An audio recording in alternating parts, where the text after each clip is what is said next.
Hello বন্ধুরা, আবার একটা নতুন ভিডিও নিয়ে চলে এলাম। হলদিয়া নিয়ম দেখো, লোড হবে, গাড়ি সিল হবে।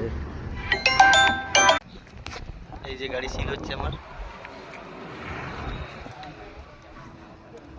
হলদিয়া ডকে নিয়ম। ডিডিএম করো রে, তারপর সিল করো রে, লোডিং করো রে, একদিন পর পর লোডিং হবে। এই যে গাড়ি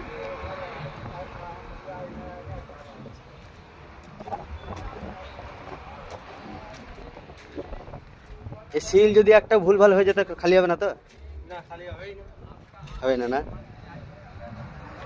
এগুলো সব জিপিএস সিস্টেম না? হ্যাঁ, সিলেক্ট করে জিপিএস করা হবে, করার পর গাড়ি ছাড়া হবে। কত রকম নিয়ম তাহলে।